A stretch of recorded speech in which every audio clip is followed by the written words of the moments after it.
let them know about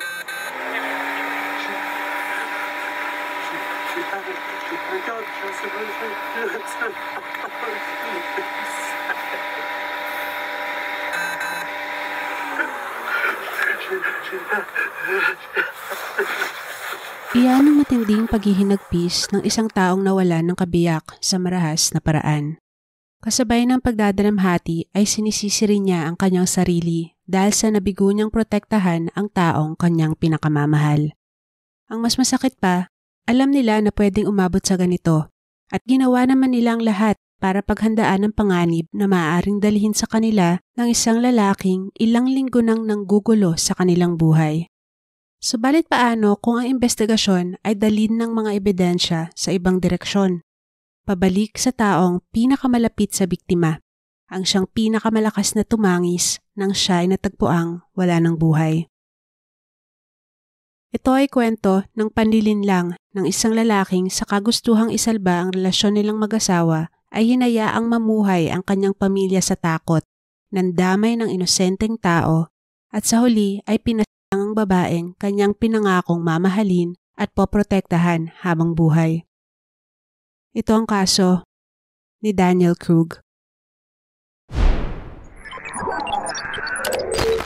Noong taong 2023, ang mag-asawang Daniel at Cristile Krug ay maraming taon nang naninirahan sa isang maikayang lugar sa Broomfield, Colorado sa Amerika. Ang dalawa ay naging magkasintahan noong 2001 at nagpakasal noong 2007. Sila ay binayayaan ng 3 supling na may mga edad na 14, 11 at 8. Naging maginhawang pamumuhay ng pamilya dahil sa magandang trabaho ng mag-asawa. Si Daniel ay nagtatrabaho sa Colorado Department of Public Health and Environment at si Cristile naman ay isang biochemical engineer sa isang tech and innovation company. Sa unang tingin ay tila ideal ang buhay ng mga Krug. Pero gaya nga ng maraming pamilya at pagsasama sa mga kwentong krimen na tulad nito, ang nakikita sa labas ay kadalasang ibang-iba sa sitwasyon sa loob. Nagsimula ang bangungot ni Cristile at ng kanyang pamilya noong October 2, 2023 na makatanggap siya ng isang text message na nagsasabing, "I go to Boulder every few weeks and thought we could hook up. You game?" Ang nagpakilalang nagpadala ng mensaheng ito ay ang ex-boyfriend ni Cristile na si Jack Anthony Holland na nakarelasyon niya 20 taon nang nakakaraan. Bahagyang nagulat ang babae dahil una, hindi niya alam kung paano nakuha ng ex ang kanyang number at pangalawa, hindi niya nagustuhan ang laman ng mensahe nito. Hindi na lang ito pinansin ni Cristile at umasang titigil na rin ang lalaki. Subalit nang hindi siya mag-reply, kinabukasan ay pinaulanan siya ni Anthony ng mga pang-insulto at bastos na mensahe. "Are you there? You should say yes when I offer you pitiful. Whatever, saw your pics, you got fat. Bet your loser husband won't fuck your fat cunt. Dumb bitch, you should kill yourself. Don't waste my time." Patuloy na dinedma ni Cristile ang pangungulit ni Anthony, subalit nagpatuloy pa rin ang pangaharas ng lalaki. Isang beses, sinabi nito na, "You don't want him, I know you want me." At, "I'll get rid of him and then we can be together." Halos araw-araw nakakatanggap ng mga sexual at nakababahalang mensahe si Cristile mula sa ex, pero sinarili niya lang ito at hindi sinabi sa asawang si Daniel. Subalit na matanggap niya via email mula kay Anthony ang larawang ito ng kanyang asawa na may kalakip na mensaheng, "This your husband? He needs to drive safe." Labis na nag-alala si Cristile dahil tila ni-stalk at pinagbabantaan na sila ng lalaki. Ang larawan ay kinunan umano sa labas ng pinagtatrabahuan ni Daniel. Dahil dito, noong katapusan ng Oktubre ay nagpasya na si Cristile na i-report ito sa mga pulis. A very long time ago, who has occasionally over the last 20 years found me on social media apps or whatever and contacted, and it's never been an issue until this month. So this month, I have received numerous text messages. And then today I got an email that is very threatening, threatening against both me and my family. And it escalated to the point that he took a recent picture of my husband at his work location So the stalking's getting a little too aggressive at this point in time. Like So he took it himself? Matapos noon ay sinabi na nga ni Cristil ang sitwasyon sa kanyang asawa. Ang dalawa ay magkahiwalay na in-interview ni Detective Martinez sa tanggapan ng Broomfield Police. Sa panayam kay Cristil noong November 7, ipinakita ng babae ang kanyang ginawang timeline ng mga pangyayari sa pagitan nila ng ex na si Anthony. Ang dalawa umano ay nagkaroon ng maikling relasyon noong 1999 at huling nagkita ng personal taong 2001. Around 2018 daw huling nag-usap ang dalawa sa pamamagitan ng Facebook. Ayon kay Cristil, base sa mga sinasabi sa kanya ni Anthony noong mga panahong yon ay tila may pagtingin pang lalaki sa kanya at tumaasang mabubuhay muli ang kanilang relasyon. Agad itong pinigilan ni Cristil at sinabi sa ex na masaya na ito sa kanyang asawa at buhay pamilya. Sumama umano ang loob ni Anthony at huminto na itong makipag-usap sa kanya at blinok pa nga ito sa Facebook. Bago mag-pandemic ay binura na daw ni Cristil ang kanyang FB account. Kaya nagulat siya nang makatanggap siya ng isang text message mula kay Anthony noon ngang October 2, 2023. Si Daniel ay in-interview naman ni Detective Martinez noong November 16. Ipinaliwanag ng lalaki ang kanyang mga nalalaman tungkol sa naging relasyon at komunikasyon sa pagitan ni na Cristil at Anthony. Nang itanong sa kanya kung bakit kaya hindi agad sinabi sa kanya ng asawa ang nangyayaring pangaharas sa kanya ng ex, noon na niya inamin na may problema sa pagsasama nilang mag-asawa. Naging emosyonal si Daniel nang sinabi niya na nagpapanik at nasistress daw siya sa sitwasyon at ang gusto niya lang ay protektahan ang kanyang may bahay. Mangilan-ngilan pang insidente ang nadokumento at na-report kung saan tila lumalala ang behavior ng sinasabing stalker ni Cristil. Isang beses, tumawag ang babae ng mga pulis dahil natatakot siya na baka tinatrack siya ng kanyang ex dahil base sa mga mensahe nito sa kanya ay tila lagi nitong alam kung nasan siya, kaya baka daw nilagyan ng tracker ang kanyang sasakyan. Sa isa pang pagkakataon, kinailangang rumesponde ng mga pulis sa bahay ng mga Krug dahil itinawag ni Daniel sa kanila na may nakita daw siyang taong tumakbo galing sa kanilang garahe. Hindi niya daw ito namukaan, pero ang agad na pinaghinalaan ng lahat ay ang stalker ex ni Cristil na si Anthony. Dahil sa tumitinding banta sa kanilang seguridad, kinailangang sabihin ni na Cristil at Daniel ang sitwasyon sa kanilang mga anak para na rin sama-sama silang makapagplano ng kanilang gagawin kung sakaling bigla silang pasukin ng stalker. Nagpa-install din sila ng mga CCTV cameras sa loob at labas ng kanilang bahay. Bukod dyan, bumili rin ng baril para sa kanyang proteksyon si Cristil at kumuha ng firearm safety classes. Subayat sa kabila ng mga pag-iingat at paghahanda ng pamilya, partikular na ni Cristil, wala pa rin nakapigil sa trahedyang kanyang kinasapitan. Tanghali ng December 14, 2023, nakatanggap ng isang tawag ang 911 mula kay Daniel Krug na nagre-request ng isang welfare check para sa kanyang asawang si Cristil. Ilang oras na raw hindi sumasagot sa kanyang mga text at tawag ang asawa. At ang alam daw niya ay makikipagkita ito kay Detective Martinez noong umagang yon. Agad namang tumuko ang mga pulis sa bahay ng mga Krug at dumating doon ng 12:28 p.m.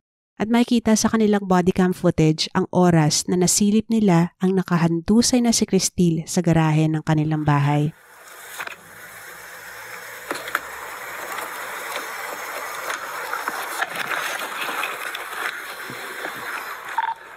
.151, send medical, and 110. I need a 4-centric. I got a female down in the garage. Nang pasukin nilang bahay ay wala silang natagpuang ibang tao ron bukod kay Cristil. Ang biktima ay may malinaw na mga tama sa kanyang ulo at may saksak sa kanyang dibdib. Sinubukan ng mga paramedics na isalba ang kanyang buhay, ngunit sa kasamang palad, tuluyan na siyang pumanaw 12:43 ng tanghali sa edad na 43. Dali-daling tumungo sa pinangyarihan ng krimen ang pamilya ni Cristil, pati na rin si Daniel. At na matanggap nila ang masamang balita, nag-iyakan sila at nagyakapan.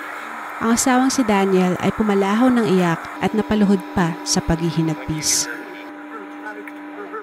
Dahil sa record ng mga reklamo ni na Cristil sa kanyang ex na si Anthony, ay siya ang agad na naging person of interest.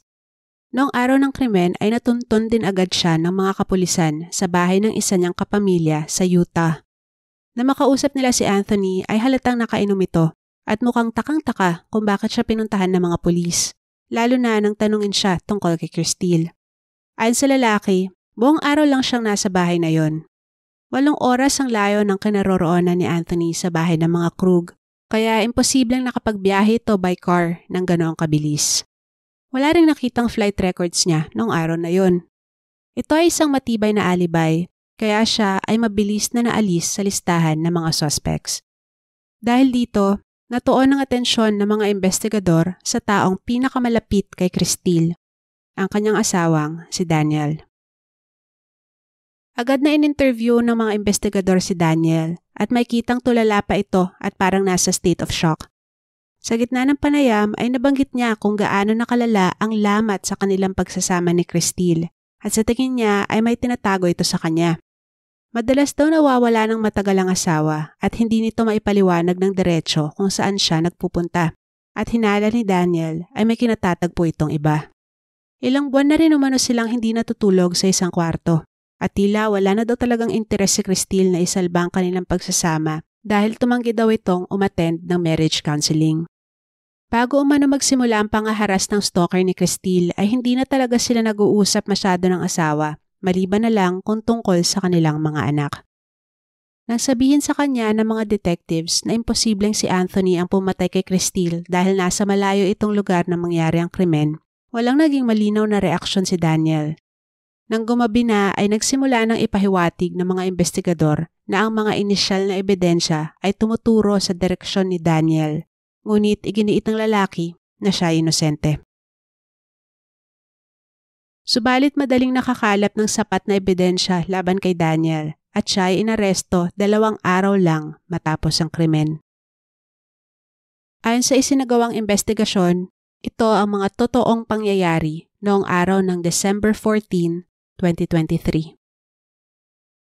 Bago mag 8:00 ng umaga ay bumalik si Cristil sa kanilang bahay matapos ihatid ang kanyang mga anak sa eskwelahan.